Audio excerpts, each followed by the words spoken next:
Ada seorang bernama Imam Ibnu Abshad An-Nahwi. Dia berada di atas atap di masjid di kota Kairo, Mesir. Dia sedang makan sesuatu. Dia makan di atas karena rumah lantai 2. Ketika dia sedang makan, tiba-tiba dia lihat ada seekor kucing.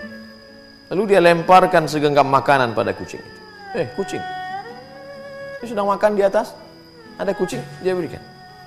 Lalu kucing itu mengambil dan pergi. Biasanya kita lihat kucing, bila kita berikan tulang makanan, dia akan makan di tempat itu. Tapi unik, aneh, kucing ini membawa makanan itu pergi. Kemudian kucing itu datang lagi.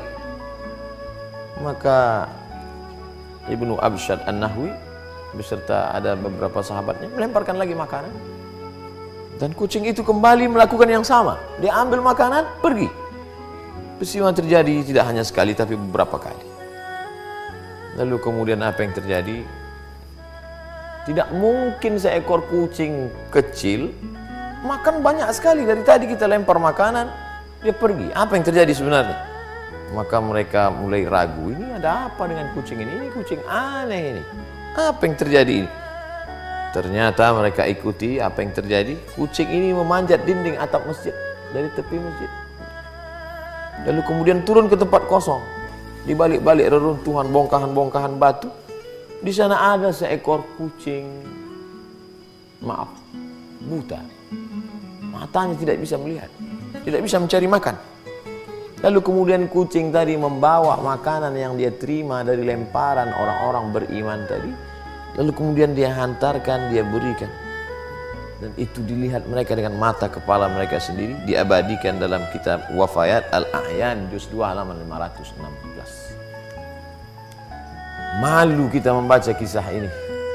Bagaimana hari ini ada orang manusia yang diberikan Allah Subhanahu wa taala benda yang paling berharga, bukan kaki, bukan tangan, bukan mata, bukan kepala, tapi otak untuk berpikir, hati untuk merenung sejenak, tapi sanggup memakan beras saudaranya, memakan gaji saudaranya. Datanglah seorang miskin yang susah melarat, anak belum makan, istri belum memasak, sewa rumah belum dibayar, kontrakan tuan rumah sedang menuntut, meneteskan air mata, tolonglah Tuhan untuk buka puasa. Tapi dia sanggup menghardi. Padahal yang dia minta bukan sedekah, dia hanya meminta gaji saya, Pak. Saya pagi datang jam 7, pulang jam 7 malam, menggali tanah untuk menanam kabel, untuk mengecat rumah, sampai masanya sekarang untuk buka puasa. Nanti, tapi ini gaji saya. Kalau kamu mau tetap kerja dengan saya, ikut. Kalau tidak, pergi. Oh, di mana hatimu, saudaraku? Ini yang disindir Allah dalam ucapan yang amat sangat keras. A'udzubillahi minasyaitonirrajim. Ulaika kal an'am. Mereka seperti binatang. Balhum adall, bahkan lebih hina daripada binatang. Binatang ini, hewan, kucing, dagingnya haram, bertaring, buas, kukunya tajam. Tapi ternyata ada kelembutan dalam insting, gharizah, bawaan kucing. Dia ambil itu makanan, bukan untuk dia, tapi dia antarkan kepada seekor kucing buta. Diabadikan dalam kitab para ulama. Faqsusil qasasa, ceritakan kisah-kisah itu wahai Muhammad sallallahu alaihi wasallam. Dalam Al-Qur'an Allah bercerita, didengarkan, disampaikan oleh Jibril kepada Sayyidina Maulana Muhammad sallallahu alaihi wasallam, dibaca oleh orang beriman. Untuk apa? Untuk meng-on-kan pikiran, jangan off. Untuk menghidupkan hati, karena dengan mendengar cerita-cerita itu hati menjadi hidup, berpikir. Bagaimana mungkin aku manusia yang pagi, petang, siang dan malam berharap dan berdoa, bermunajat kepada Allah, tapi hati begitu keras, memakan gaji orang, memakan tunjangan orang, memakan beras orang, memakan sembako orang. Rasanya tidak layak untuk berkata, untuk masuk dalam surga Allah Subhanahu wa taala. Kalau berdoa bukan main, wa adkhilnal jannata ma'al abrar, masukkan aku dalam surgamu ya Allah. Kau merasa dirimu masuk surga karena witirmu, karena tahajudmu, karena duhamu, karena khataman Qur'anmu.